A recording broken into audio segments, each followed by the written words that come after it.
Hi friends, welcome to our channel. Latest ఎపిసోడ్లో ఏం జరగబోతుందో ముందుగానే తెలుసుకుందాం. ఇక జాను లక్ష్మితో ఈరోజు మున్నార్లో ఉన్న హాస్పిటల్ బ్లాస్ట్కి కారణం నాకెందుకనో మనీషా అని అనిపిస్తుంది అక్క అని చెప్పడంతో లక్ష్మికి కూడా అనుమానం వస్తుంది. వెళ్ళేసరికి హ్యాపీగా మున్నార్లో బ్రేకింగ్ న్యూస్ చూసి మనీషా హ్యాపీగా ఫీల్ అవుతూ చిల్ అవుతూ ఉండటంతో లక్ష్మి అయితే మనీషా పీక పట్టుకొని నిన్ను వదలను హాస్పిటల్ని ధ్వంసం చేస్తావా అని అంటూ ఉంటే లక్ష్మి, ఏం మాట్లాడుతున్నావు నువ్వు? నేనెందుకు హాస్పిటల్ని ధ్వంసం చేస్తాను అని అనగానే, లక్కీ పుట్టుక గురించి నాకు నిజాలు తెలియకోకూడదనే చేసి ఉంటావు నువ్వు అని చెప్పేసి లక్ష్మి అయితే అంటూ ఉంటుంది. ఈ లోపల అటుగా అరవింద వచ్చి, లక్ష్మి ఏం జరుగుతుంది ఇక్కడ అని అనగానే, అమ్మో ఇప్పుడు లక్కీ పుట్టుక గురించి డిస్కషన్ చేస్తే అన్ని నిజాలు బయటపడిపోతాయి అని చెప్పేసి, అబ్బే ఏం లేదా ఆంటీ, క్యాజువల్గా మాట్లాడుకుంటున్నాం అంతే అని మనీషా మాట తిప్పేస్తూ ఉండగా, లేదత్తయ్య ఇక్కడ సీరియస్ డిస్కషన్ జరుగుతుంది. ఈరోజు మున్నార్లో హాస్పిటల్ బ్లాస్ట్కి కారణం మనీషానే అని చెప్పేసి చెప్పడంతో అరవింద షాక్ అయిపోతుంది. ఇక వెంటనే, చూడండి అత్తయ్య, ఈ లక్ష్మి మిత్ర గారిని తను సేవ్ చేసుకోవటం కోసం లక్కీనే మిత్ర గారిని సేవ్ చేస్తుందని చెప్పేసేసి నా మిత్రను నాకు దక్కనివ్వకోకుండా చేయటం కోసం ఎన్నెన్ని అబండాలు వేస్తుందో, అయినా కూడా హాస్పిటల్ని బ్లాస్ట్ చేస్తే నాకేం వస్తుంది అత్తయ్య చెప్పండి అని అనగానే, లక్ష్మి ఒకరిని ఎప్పుడూ కూడా నిజం తెలుసుకోకుండా నిందించకూడదు. అయినా హాస్పిటల్ని ధ్వంసం చేస్తే మనీషాకు ఏమొస్తుంది? అది ఎంతోమంది పుట్టిన హాస్పిటల్, ఎంతోమందికి జన్మనిచ్చిన హాస్పిటల్. అటువంటి వాటిలో ఎవరైనా హస్తం ఉంది అంటే గవర్నమెంట్ కాదు కదా, నేను కాదు కదా, దేవుడు కూడా ఊరుకోడు, పాపం పండుతుంది అని అనగానే, అవునత్తయ్య గారు, నాకు కూడా అదే నమ్మకం. వివేక్ వెళ్ళాడు కదా, టెలికాం డిపార్ట్మెంట్ వాళ్ళ ద్వారా భాస్కర్ అన్నయ్య ఫోన్ చేసి ఎక్కడున్నా భాస్కర్ అన్నయ్యని రప్పిస్తాను, అన్ని నిజాలు కక్కిస్తాను అని చెప్పేసి చెప్తూ ఉంటారు. అయితే ఇక ఇదిలా ఉండగా వివేక్ వెళ్ళిన పని ఏమైంది అని చెప్పేసి అడుగుతూ ఉంటుంది లక్ష్మి. అయితే, వదిన, నేను ఒక గుడ్ న్యూస్తోని తిరిగి ఇంటికి వస్తాను. టెలికాం డిపార్ట్మెంట్ వాళ్ళ ద్వారా భాస్కర్ ఇప్పుడు యూజ్ చేస్తున్న నెంబర్కి కాల్ అనేది కనెక్ట్ చేస్తున్నారు. తప్పకుండా భాస్కర్ అన్నయ్యని ఇంటికి తీసుకొని వస్తాను అని అనగానే, అవునా, ఎప్పటి నుంచో ఎదురు చూస్తున్న మిస్టరీకి ఈరోజు సమాధానం దొరకబోతుంది వివేక్ అని చెప్పేసి లక్ష్మి హ్యాపీగా ఫీల్ అవుతుంది. ఆ తర్వాత ఇక్కడ భాస్కర్ వాళ్ళు వచ్చేసేసి మొత్తానికి అయితే మున్నార్లో నుంచి వేరే ఊర్లు వెళ్ళి మనీషా ప్రాణాలు తీసేస్తుందని చెప్పేసి భయపెడుతూ ఉంటారు కదా. ఇక అందుకోసం ఆ ఊర్లో తలదాచుకోవటం, మనీషా కంట కనబడుకోకుండా ప్రాణాలని అరచేతిలో పెట్టుకుని బ్రతుకుతూ ఉంటారు. కానీ భాస్కర్కి కూడా పెళ్ళవుతుంది. ఇన్నేళ్ళైనప్పటికీ కూడా తన భార్యకు పిల్లలు లేకపోవటంతో ఇక నేను చేసుకున్న పాపమే, నిజం చెప్దామంటే మన ప్రాణాలు పోతాయి అని అన్నావు చూడు, ఇప్పుడు డాక్టర్సు మనల్ని వైజాగ్లో మంచి ట్రీట్మెంట్ ఉంది అని చెప్పేసి వైజాగ్కి తీసుకొని రమ్మన్నారు. వైజాగ్కి నేను తీసుకొని వచ్చాను. ఈ వైజాగ్లో నా లక్ష్మి ఎక్కడ ఉందో ఏంటో, నా చెల్లికి ఇప్పటికైనా నిజం తెలిస్తే బాగుండు అని చెప్పేసి అనగానే, సరేనయ్యా, ఏ ముహూర్తాన మనకు తెలియకోకుండానే వైజాగ్కి వచ్చాం కాబట్టి ఏం మంచి జరుగుతుందో చూద్దాంలే, ముందు మనం ట్రీట్మెంట్ చేయించుకుందాం, పద హాస్పిటల్కి వెళ్దామని చెప్పేసి భాస్కరు తన భార్య ఇద్దరు హాస్పిటల్కి అయితే వెళ్తారు. ఆ తర్వాత వివేక్ కాల్ కలెక్ట్ చేస్తారు కదా భాస్కర్ అన్నయ్యకి. ఇక భాస్కర్ అన్నయ్య, హలో ఎవరు అని అంటూ ఉంటే, హలో భాస్కర్ గారు, మీరు మున్నార్లో మా టీ ఎస్టేట్ మేనేజర్ భాస్కర్ గారే కదా మాట్లాడేది అని అనగానే, అవును బాబు, మీరెవరు అని అనగానే, నేను మిత్ర అన్నయ్య తమ్ముణ్ణి వివేక్ని అని అనగానే, ఓ చిన్నబాబు మీరా, ఎలా ఉన్నారు అని అనగానే, మేము చాలానే బాగున్నాం. మా ఇంట్లో ఒక పెద్ద సమస్య వచ్చింది. ఆ సమస్యకు పరిష్కారం మీ చేతుల్లోనే ఉంది. ఇంతకీ మీరెక్కడున్నారు అని చెప్పేసి అనగానే, నేను ఈరోజే వైజాగ్కి వచ్చాను బాబు అని చెప్పేసి అనగానే, సరే అయితే మిమ్మల్ని నేను పికప్ చేసుకుంటాను అని అనగానే, అయ్యో బాబు, మీకెందుకు బాబు అంత కర్మ, నేనే వస్తాను అని అంటూ ఉంటే, లేదు, అవసరం మాది కాబట్టి నేనే వస్తాను అని చెప్పేసి హాస్పిటల్ దగ్గరకైతే వెళ్తారు.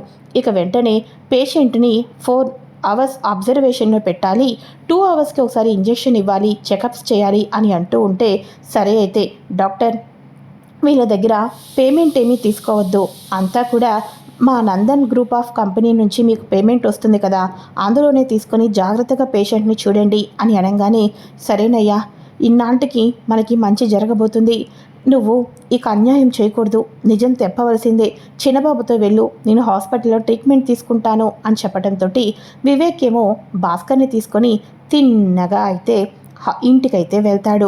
ఇక మిత్ర, అరవింద అందరూ కూడా పని మీద బయటకు వెళ్తూ ఉండగా అత్తయ్య గారు ఈరోజు ఇప్పుడు ఎవరు కూడా బయటికి వెళ్ళకూడదు, అందరికీ ఈరోజు ఒక నిజం తెలియాలి అని చెప్పేసి అంటూ ఉంటే, ఏంటి లక్ష్మి ఆ నిజం అని చెప్పేసి అంటూ ఉంటే, చెప్తాం కదా, ఈ రోజుతో ఒక ప్రశ్నకు సమాధానం దొరకబోతుంది, నాకు కూడా చాలా సంతోషంగా ఉంటుంది అని చెప్పేసి అనుకుంటూ ఉండగా వివేక్ భాస్కర్ అన్నయ్యని తీసుకుని రావడంతో మనీషాకు ముచ్చమటలు పట్టేస్తూ ఉంటాయి. ఒక్కసారిగా జయదేవ్, అరవింద అందరూ కూడా భాస్కర్ ఏమైపోయావు ఇంతకాలం, నీ ఫోన్ నెంబర్ కూడా పనిచేయటం లేదు, ఎక్కడికి వెళ్ళిపోయావు అని అనగానే అమ్మగారు అది చాలా పెద్ద స్టోరీ అమ్మగారు అని చెప్పేసి అనగానే ఇక వెంటనే అమ్మగారు మీరు చాలా అదృష్టవంతులు, మీరు మీ కోడలు లక్ష్మి గారిని ఎంతో ప్రేమించారు, కానీ ఆ తర్వాత దేవుడు ఉండటం బట్టే మీ కోడలకు మీరు దగ్గరుండి శ్రీమంతం చేశారు అని చెప్పేసి అనగానే ఏం మాట్లాడుతున్నావు నువ్వు అని అంటూ ఉంటే, మీరు టీఎస్టేస్కి వచ్చిన తర్వాత మీ కోడలు లక్ష్మి గారిని మీరు ఎంత ప్రేమిస్తున్నారో అర్థమైంది, నేనేమో నా చెల్లెలు లక్ష్మిని కంటికి రెప్పలా కాచుకున్నాను, అనుకోకుండా నా చెల్లెలికి అత్తారింటితో శ్రీమంతం జరిపించుకోవాలని కోరిక ఉంది, కానీ అదే టైంలో మీరు కరెక్ట్గా వచ్చారు, నా చెల్లెలికి శ్రీమంతం చేశారు, దగ్గరుండి కాన్పు కూడా చేశారు అని అనగానే అవును, మీ చెల్లెలు ఇప్పుడు నీకు కనిపించిందా, మీ చెల్లెలు ఇప్పుడు ఎక్కడ ఉంటుంది అని అనగానే మా చెల్లెలేంటమ్మగారు, మీ కోడలే మా చెల్లెలు లక్ష్మి అని అనగానే ఏం మాట్లాడుతున్నావు భాస్కర్ అని అరవింద్ అంటూ ఉంటుంది.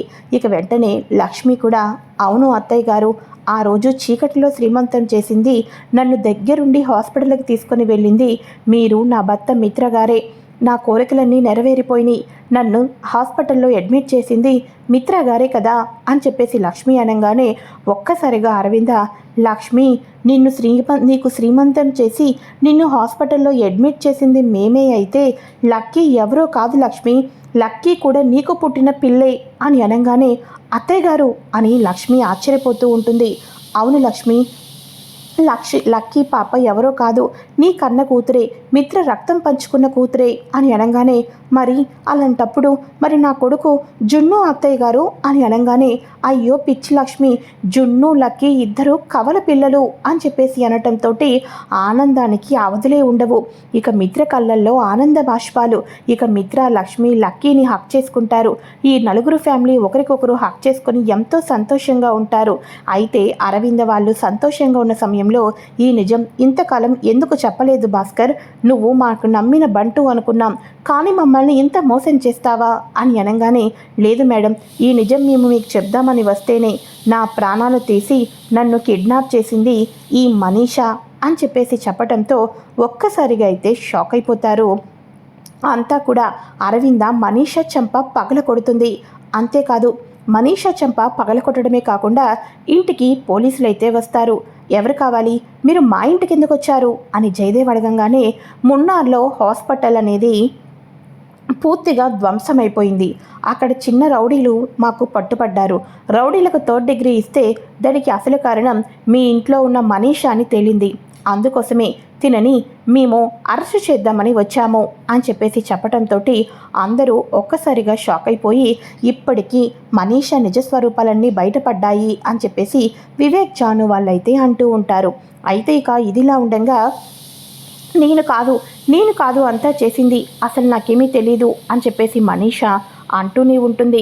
ఇలా మనీషా అంటూ ఉండగా మనీషా దగ్గరికి వచ్చేసేసి తిన్నగా వచ్చేసేస్తుంది మన సరియు. అయితే సరియు రాకతో ఒక్కసారిగా అయితే మనీషా సరియు నువ్వే ఇదంతా చేస్తానని ఒప్పుకో, నన్ను అరెస్ట్ చేస్తారు లేకపోతే పోలీసులు అని చెప్పేసి అంటున్నప్పటికీ కూడా ఇక వెంటనే నిన్ను నమ్ముకున్నాను, నువ్వు ఈ మధ్య దొంగతనం చేసి మిత్ర పెన్ డ్రైవ్ తీసుకొని వచ్చావు, కానీ దాంట్లో దంతా కూడా ఏం పెన్ డ్రైవ్ ఉంది, అంతా ఎంటీనే, ఇక నువ్వు నాకు మోసం చేస్తున్నావు, మొన్నటికి మొన్న పెద్ద ప్రాజెక్ట్, ఈరోజు ఆఫీస్ డీల్స్ కోసం ఆఫీస్లో పాస్వర్డ్స్ కావాలి అంటే ఎంటీ దిస్తావా, ఇక నేను నమ్మను మనీషా, అందుకోసమే నువ్వు నాకు ఎంటీ పాస్వర్డ్ ఇచ్చావు కాబట్టి ఇప్పుడు నేను కూడా ఈ ఇంట్లో వాళ్ళకు ఒక వీడియో చూపించాలనుకుంటున్నాను అని చెప్పేసి మిత్ర తాళి కట్టకపోయినప్పటికీ కూడా మనీషా అంతల మనీషానే తాళి కట్టించుకుంటున్న వీడియో చూపించడంతో అప్పుడు లక్ష్మి చెంప పగలకొట్టి, నువ్వు కట్టుకున్న తాళిని నువ్వే తీసేసే మనీషా, మిత్రగారు కట్టినట్టు ఎందుకు నటించావు అని చెప్పేసి మొత్తానికి అయితే మనీషా తాళి మనీషానే తీసుకుంటుంది. పోలీసులు వచ్చేసేసి పెద్ద హాస్పిటల్ని కాల్చి బూడిద చేసిన మనీషాను ఇక మొత్తానికి అయితే అందరూ చూస్తూ ఉండగానే చేతికి సంఖ్యలేసి మొత్తానికి జైలుకైతే తీసుకొని వెళ్ళిపోతారు. ఇక మిత్రకు గండం నుంచి గట్టెక్కించేది లక్కీ కూతురేనని మృత్యుంజయ హోమం లక్కీ పాప చేయించడంతో ఇక అక్కడ ఉన్న పంతులందరూ కూడా మిత్ర జాతకంలో ఉన్న దోషాలు గండాలు అన్నీ కూడా ఇంతకాలం భార్య లక్ష్మి చేస్తే ఇప్పుడు కడుపున పుట్టిన కూతురు చేసిన ఈ హోమంతో ఇక మిత్రకు మృత్యుంజయుడు అయిపోయాడు, ఎటువంటి గండాలు కష్టాలు అన్నీ కూడా తొలగిపోయినాయి అని చెప్పడంతో ఇక అందరూ సంతోషంగా ఉంటారు. ఇక మిత్ర లక్ష్మిని లక్కీని జున్నుని హక్ చేసుకుంటూ అందరూ సంతోషంగా ఉంటారు. అలా అందరూ సంతోషంగా ఉన్న సమయంలో ఒక్కసారిగా జాను అదే గుడిలో కళ్ళు తిరిగి పడిపోతుంది. జాను కళ్ళు తిరిగి పడిపోవటంతో లక్ష్మి కంగారు పడిపోతూ ఉంటుంది. జాను జాను అని చూస్తూ ఉండగా అక్కడున్న పెద్దవాళ్ళు జానుని లేపి కళ్ళు చూసి చేపట్టుకొని తిను తల్లి కాబోతుంది అని చెప్పటంతో ఇటు వివేక్ జాను లక్కీ దేవయాని వీళ్ళు కూడా జాను కూడా తల్లి కాబోతుందని అందరూ కూడా కలిసి సంతోషంగా ఉంటున్నారు. ఇది ఫ్రెండ్స్, ఎప్పటి నుంచో ఎదురు చూస్తున్న లక్ష్మీ సౌభాగ్యవతి సీరియల్ శుభం కార్డ్. ఈ వీడియో కనుక మీకు నచ్చినట్లయితే లైక్ చేయండి. Thanks for watching. బాయ్.